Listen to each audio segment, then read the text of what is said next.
तत्सवितुर्वरेण्यं भर्गो देवस्य धीमहि धियो यो नः प्रचोदयात्। आगे परम पूज्य गुरुदेव हेडिंग लिखते हैं 4 चरण वाला युग धर्म। 21वीं सदी में सर्वसाधारण के जीवन में 4 अनुबंधों का सघन समावेश होगा। नंबर 1 समझदारी, नंबर 2 ईमानदारी, नंबर 3 जिम्मेदारी, नंबर 4 बहादुरी। इन चारों आदर्शों को 4 वेदों का सार तत्व समझा जा सकता है। धर्म के यही 4 चरण रहेंगे। अभिनव समाज और परिष्कृत वातावरण की संरचना इन्हीं आदर्शों को अपनाते हुए की जाएगी। नवयुग का नीति शास्त्र, धर्मशास्त्र भी इन्हीं 4 तथ्यों पर आधारित होगा। इन्हीं की अवहेलना से अनेक दुर्भावनाएं और दुष्प्रवृत्तियां पनपी हैं। उनका निराकरण, समाधान भी इन्हीं चारों के पुनः प्रतिष्ठापन से संभव होगा। आगे परम पूज्य गुरुदेव समझदारी के बारे में बताते हैं। तुरंत का लाभ देखकर उस पर बेहिसाब टूट पड़ना, उसके साथ जुड़े हुए भविष्य के दुष्परिणामों को न समझ पाना ही नासमझी है। यह नासमझी ही अनेक समस्याओं, कठिनाइयों, विपत्तियों और विभीषिकाओं का मूलभूत कारण है। यदि अगले दिनों अपने कृत्यों के परिणामों को ध्यान में रखा जा सके तो किसी को भी किसी प्रकार की कठिनाइयों का सामना न करना पड़े और ऐसा कुछ न बन पड़े जिससे भविष्य के अंधकार में बनने का अवसर आए। चिड़ियाँ ढेरों दाना सहज ही पा लेने के लोभ में फंसती हैं। मछलियाँ भी आटे के लालच से जाल में फंसती और प्राण गंवाती हैं। चाशनी के कढ़ाव में बिना आगा पीछा सोचे टूट पड़ने वाली मक्खियों की भी पंख फंस जाने पर ऐसी ही दुर्गति होती है।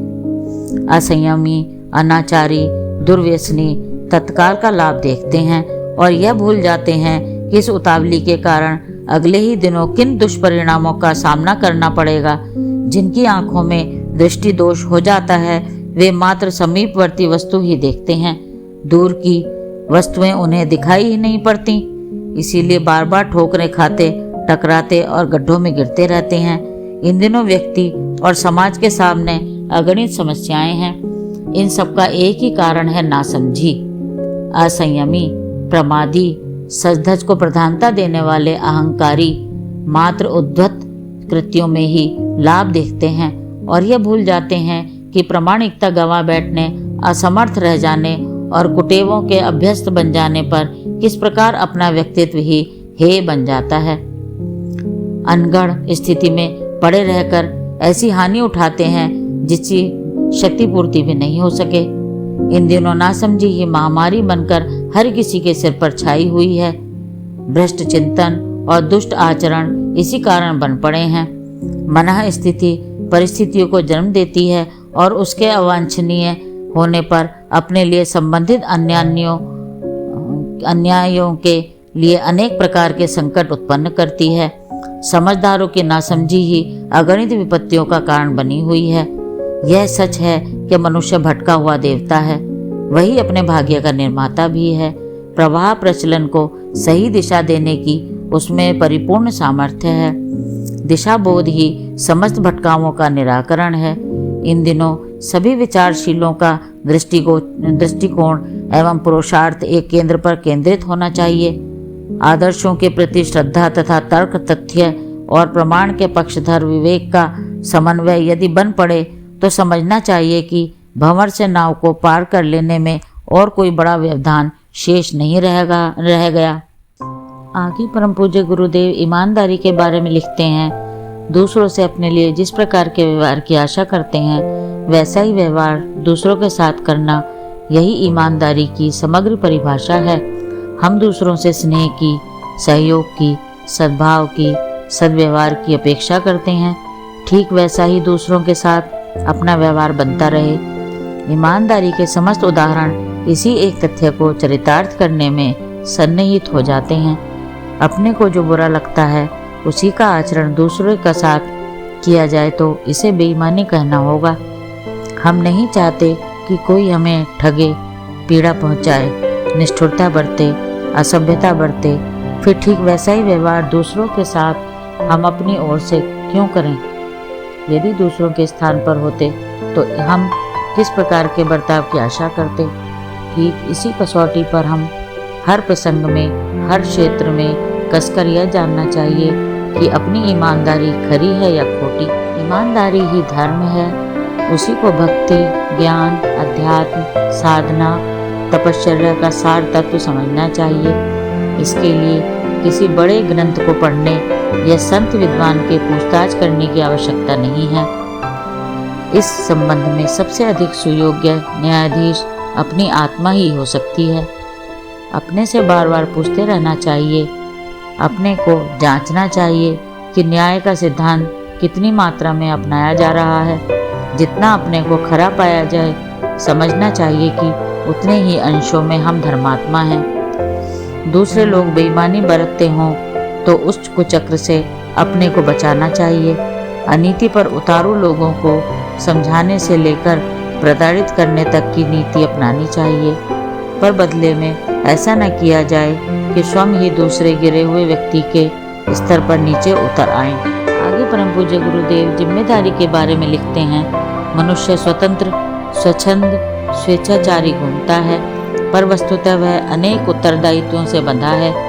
अनेक अनुशासन उस पर लागू होते हैं। शरीर को स्वच्छ रखने के लिए आहार विहार के मर्यादाओं का परिपालन, मन को संतुलित और प्रमुदित बनाए रखने के लिए सद्भावनाओं का अवधारण, आर्थिक कठिनाई न बढ़ने देने के लिए और नागरिक स्तर का निर्वाह, परिवार के सदस्यों को सुयोग्य, स्वावलंबी, सुसंस्कृत बनाने के लिए अनवरत प्रयास जैसे अनुबंधों का ठीक तरह से पालन करने पर ही कोई सुखी समुन्नत रह सकता है और संपर्क क्षेत्र को प्रसन्न बना सकने का श्रेय पा सकता है।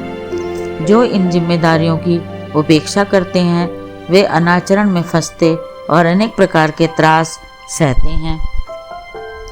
निजी जीवन से एक कदम आगे बढ़कर सामाजिक क्षेत्र में उच्च स्तरीय भूमिका निभाने का महत्वपूर्ण कदम बढ़ाना मानवीय गरिमा की परिधि में आता है।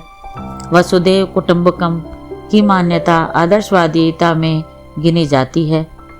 दुखों को बांट लेना और सुखों को बांट देना, हिल मिलकर रहना और सुख सुविधाओं का मिल बांट कर प्रयोग करना, ऐसी रीति नीतियां हैं जिन्हें अपनाने वाला स्वयं श्रेयाधिकारी बनता है और अनेक को अनुकरण करने के लिए प्रेरित करता है। सृष्टा ने अपने ज्येष्ठ पुत्र युवराज के रूप में मनुष्य को सृजा और सृष्टि को सुव्यवस्थित, समुन्नत, सुसंस्कृत बनाने का उत्तरदायित्व सौंपा। उसे पूरा करने में निरत रहकर ही वह जीवन लक्ष्य को प्राप्त कर सकता है। इसी आधार पर मनुष्य देव मानव स्तर को भी प्राप्त कर सकता है। इतने पर भी यदि लोभ, मोह और अहंकार के कुचक्र में फंसकर सुर दुर्लभ सुयोग को व्यर्थ ही गंवा दिया तो भयंकर भूल होगी।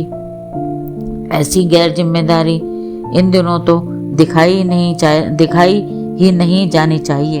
आगे परम पूज्य गुरुदेव बहादुरी के बारे में लिखते हैं, कोई समय था जब किसी को हरा या गिरा देने को बहादुरी कहा जाता था। बलिष्ठ दुर्बलता पर हावी होकर अपने को योग्य और शूरवीर सिद्ध किया करते थे, पर अब वह रीति मानवीय गरिमा में से बहिष्कृत की जा रही है। व्याघ्र, हिरन या खरगोशों को दबोचते रहते हैं। बड़ी मछली छोटी मछली को निगलती रहती हैं। आतताई दुर्बलों का दमन शोषण करते रहते हैं। बाज जिंदगी भर पक्षियों के अंडे बच्चे खाता रहता है, उसे कोई शूरवीर कहाँ कहता है। डाकू, हत्यारे, कसाई नित्य मारधाड़ मचाए रहते हैं और कितनों का प्राण हरण करते हैं। उन्हें बहादुर होने का श्रेय कहाँ कब किसने दिया है। बहादुरी का प्राचीनतम और अर्वाचीन अर्थ एक ही है कि ऐसे पराक्रम कर गुजरना जिससे अपनी महानता उभरती है और समय समाज संस्कृति की छवि निखरती है। ऐसा पुरुषार्थ करने का ठीक यही समय है। सत्प्रवृत्तियों के संवर्धन और दुष्प्रवृत्तियों के उन्मूलन की जैसी आवश्यकता इन दिनों है उतनी इससे पहले कभी नहीं रही। इस दूसरे मोर्चे पर जो जितना जुझारू हो सके समझना चाहिए कि उसने युग धर्म समझा और समय की पुकार सुनकर अगली पंक्ति में बढ़ आया। दुष्कर्मों में निरत असंख्य लोग देखे जाते हैं। अंधविश्वासों और अनाचारों की कहीं कमी नहीं। पानी ढलाव की ओर बढ़ता और ढेला ऊपर से नीचे की ओर गिरता है। निकृष्टता अपनाने में हर किसी के पूर्व संचित कुसंस्कार को मार्ग की ओर धकेलते हैं। प्रवाह प्रचलन भी ऐसा है जिसमें दुष्प्रवृत्तियां ही भरी पड़ी हैं। बुरे कुसंग का अवांछनीय वातावरण का दुष्प्रभाव भी कम शक्तिशाली नहीं होता। इन सब का समन्वय मिलकर साधारण स्तर के लोगों को पेट प्रजनन तक सीमित रहने और हेय जीवन जीने के लिए ही बाधित करता रहता है। जो इन सब का सामना करते हुए अपने आप को उच्च स्तरीय आदर्शवादिता अपनाने के लिए तत्पर हो सके, समझना चाहिए कि वह सच्चे अर्थों में शूरवीर हैं। दुष्ट जन गिरोह बना लेते हैं, आपस में सहयोग भी करते हैं, किंतु तथाकथित सज्जन मात्र अपने काम से काम रखते हैं। लोकहित के प्रयोजन के लिए संगठित और कटिबद्ध होने से कतराते हैं। उनकी यही एक कमजोरी अन्य सभी गुणों और सामर्थ्यों को बेकार कर देती है। मनयु की कमी ही इसका मूल कारण है। यह बहादुरी का ही काम है कि जो बुद्ध के धर्म चक्र प्रवर्तन और गांधी के सत्याग्रह आंदोलनों में सम्मिलित होने वालों की तरह सज्जनों का समुदाय जमा कर लेते हैं।